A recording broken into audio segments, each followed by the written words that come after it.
Assalamualaikum warahmatullahi wabarakatuh.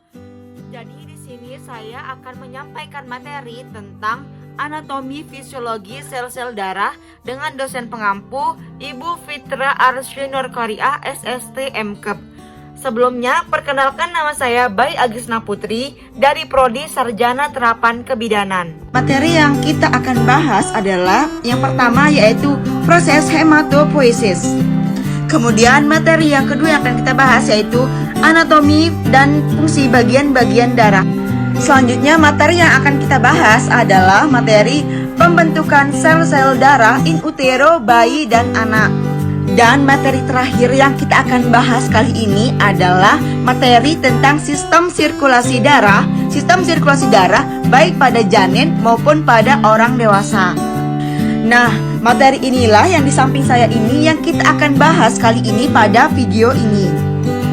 Jadi tetap pantengin video ini ya, karena di dalam video ini terdapat pembahasan yang sangat menarik yang tentunya dapat menambah wawasan kita semua.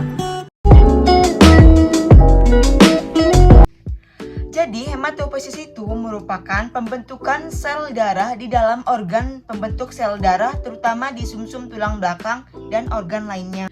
Nah, di dalam hematopoiesis itu terjadi proses proliferasi, maturasi, diferensiasi secara serentak. Apa sih proliferasi itu? Jadi proliferasi itu merupakan kemampuan sel untuk membelah diri dalam bentuk wujud yang sama. Sedangkan diferensiasi merupakan kemampuan sel untuk memantangkan diri sehingga memiliki fungsi tersendiri. Nah, setelah mengetahui apa itu hematopoiesis, jadi langsung saja kita akan bahas bagaimana sih proses hematopoiesis itu. Jadi proses hematopoiesis ini terjadi di sumsum tulang belakang dan organ-organ lainnya. Nah, di sini ada proses hematopoiesis yang akan kita bahas. Jadi di sini ada multipotent hematopoietik yang berfungsi sebagai stem cell yang kemudian akan dirangsang oleh growth factor dan akan berdiferensiasi menjadi progenitor, myeloid progenitor umum dan lymphoid progenitor umum. Jadi yang kita akan bahas pertama adalah di sini lymphoid progenitor umum terlebih dahulu. Jadi lymphoid progenitor umum ini akan berdiferensiasi lagi menjadi dendritic cell, progenitor sel B, progenitor sel T, dan progenitor natural killer cell. Kemudian progenitor B dan progenitor T ini akan mengalami diferensiasi lagi menjadi prekursor, yang dimana progenitor B akan berdiferensiasi lagi menjadi prekursor B limfoblast dan progenitor T akan berdiferensiasi lagi menjadi prekursor T limfoblast. Nah, prekursor B limfoblast dan prekursor T limfoblast akan berdiferensiasi lagi menjadi peripheral blood. Di sini prekursor B limfoblast akan berdiferensiasi menjadi peripheral blood B limfocyte dan prekursor T limfoblast akan berdiferensiasi juga menjadi peripheral blood T limfocyte. Dan limfosit B ini akan berdiferensiasi lagi menjadi jaringan akhir yaitu plasma cell.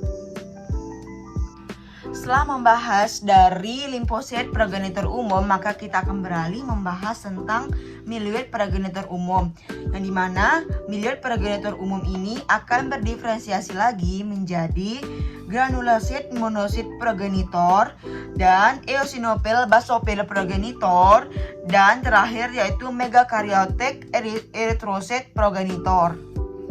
Kemudian granulasit monosit progenitor ini akan berdiferensiasi lagi menjadi prekursor myeloblast dan prekursor monoblast.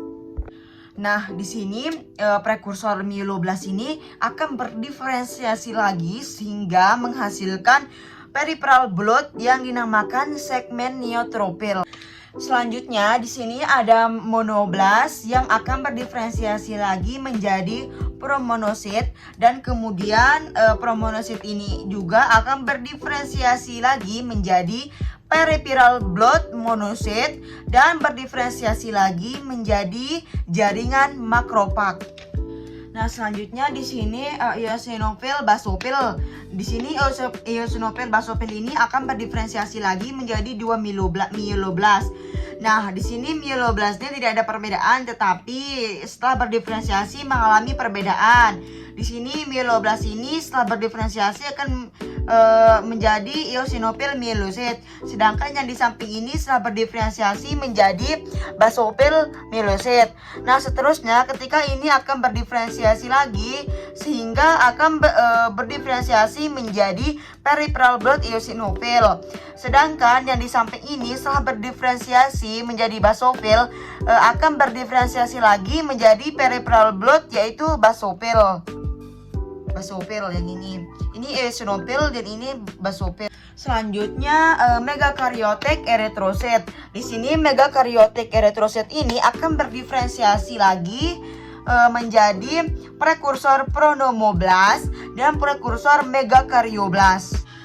Nah, di sini megakaryotik eritrosit akan berdiferensiasi lagi menjadi prekursor pronomoblast dan prekursor megakaryoblas.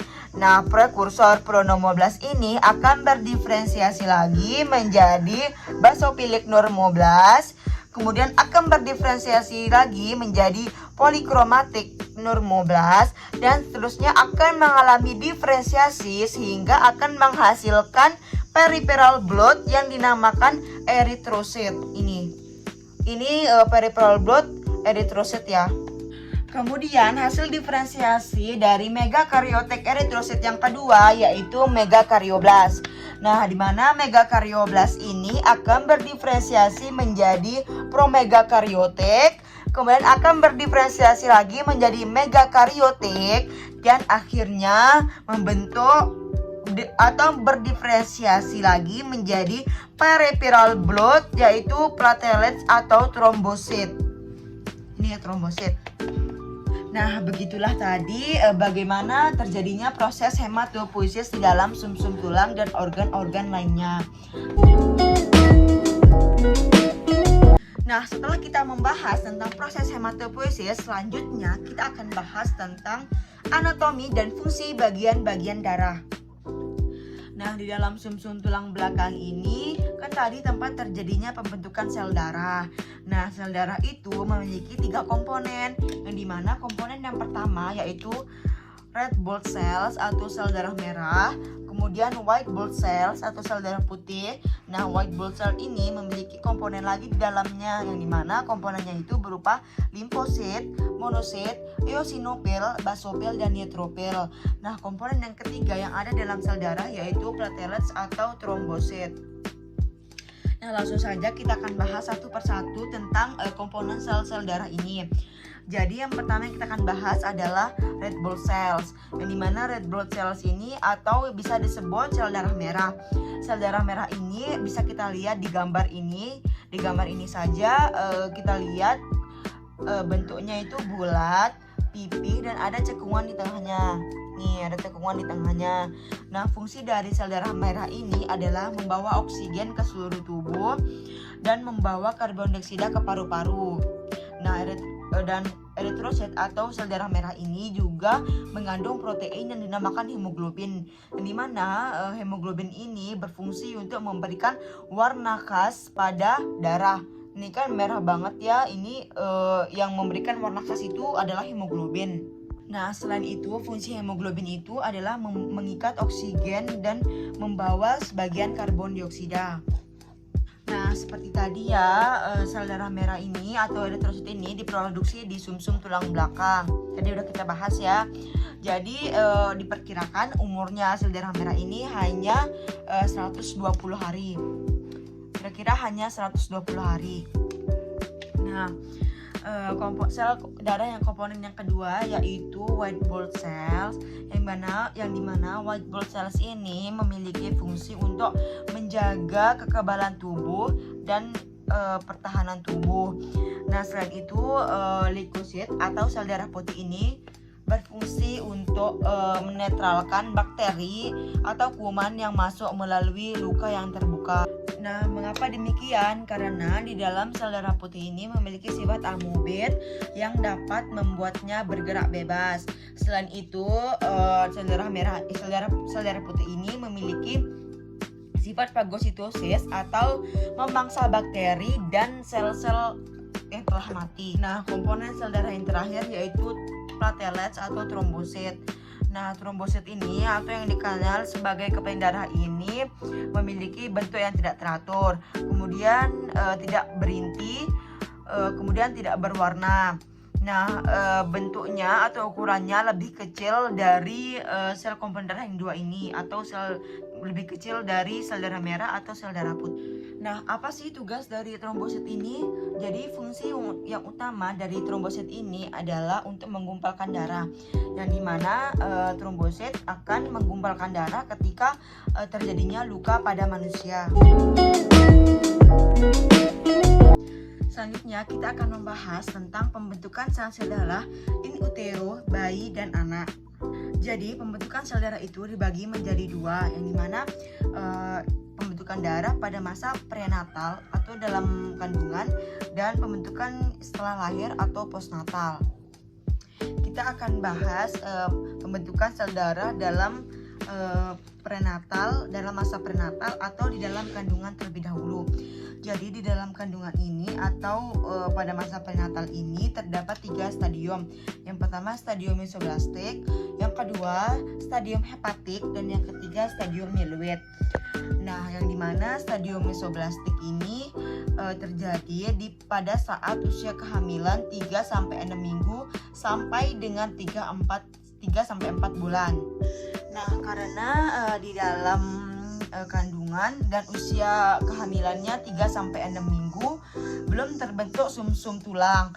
Jadinya tempat produksi sel darahnya itu di yolk sac. Yang dimana yolk sac ini merupakan kantung membran yang melekat pada embrio. Nah, pada saat usia kehamilan berusia 6 minggu, maka produksi sel darah akan berpindah ke organ lainnya. Selanjutnya kita akan beralih ke stadium yang kedua, yaitu stadium hepatik. Nah, di stadium hepatik ini berlangsung pada saat usia kehamilan berusia 6 minggu sampai dengan 5 bulan. Dan di stadium hepatik ini juga akan berpindah tempat produksi sel darah yang bermula dari yolk sac menjadi berpindah ke hati, ke limfa dan kelenjar limfa. Nah, bisa dilihat di sini ya diagramnya di mana tempat pembentukan sel darahnya. Kemudian stadium yang terakhir yaitu stadium myeloid. Yang dimana stadium myeloid ini berlangsung pada saat usia kehamilan berusia 6 bulan sampai dengan lahir. Pada saat usia kehamilan berusia 6 bulan sampai dengan lahir, kan sumsum tulang belakang itu sudah terbentuk. Jadi produksi sel darah itu sudah mulai di sumsum tulang. Bisa kita lihat di diagram ini, produksi sel-sel darah mulai meningkat diproduksi di sumsum tulang belakang sampai dengan 9 bulan atau sampai dengan bayi lahir. Selanjutnya pembentukan sel-sel darah dari masa lahir sampai dengan dewasa atau masa postnatal. Jadi pada masa postnatal ini terbagi menjadi 2. Yang pertama yaitu hemapoiesis meduler dan yang kedua yaitu hemapoiesis ekstrameduler. Nah, hemapoiesis meduler ini yaitu pembentukan darah secara normal. Nah, ketika usia kita dari lahir sampai dengan umur 20 tahun, produksi sel darah kita itu di seluruh sumsum tulang. Nah, pada masa kanak-kanak akan terjadi pergantian struktur lemak secara progresif di tulang panjang. Nah, pada saat usia berumur lebih dari 20 tahun, maka produksi sel darah itu di sumsum tulang pendek dan tulang pipih, yaitu di sternum. Kemudian hemapoiesis ekstrameduler atau abnormal. Nah, di hemapoiesis ekstrameduler ini terjadi pembentukan sel darah di hati, limfa, limfonodi, kelenjar adrenal, tulang rawan, dan ginjal. Kemudian dengan pembentukan sel darah yang terjadi secara tidak normal, maka akan ditemukan kelainan seperti thalassemia, erythroblastosis fetalis, anemia sickle cell, leukemia, dan lain-lain. Selanjutnya kita akan membahas tentang sistem sirkulasi darah pada janin, bayi, dan orang dewasa. Jadi sistem sirkulasi yang akan kita bahas yang pertama adalah sistem sirkulasi pada janin. Jadi, darah yang kaya oksigen dan nutrisi akan masuk ke tubuh janin melalui vena umbilicalis. Vena cava umbilicalis akan bercabang dua setelah memasuki perut janin. Cabang yang kecil ini akan bersatu dengan vena porta dan darahnya akan beredar ke hati dan diangkut melalui vena cava hepatica ke dalam vena cava inferior. Dan cabang yang satu laginya yaitu ductus venosus arantii akan memasuki ke vena cava inferior juga. Nah, sebagian darah yang ada di vena umbilicalis ini akan mengalami reabsorpsi sehingga kadar oksigennya menurun. Selanjutnya, vena cava inferior akan memasuki ke atrium dextra. Nah, darah yang masuk di sini adalah darah yang kaya oksigen dan kaya tinggi nutrisi. Selanjutnya, sebagian darah akan masuk ke ventricle dextra dan sebagian masuk ke atrium sinistra melalui foramen oval.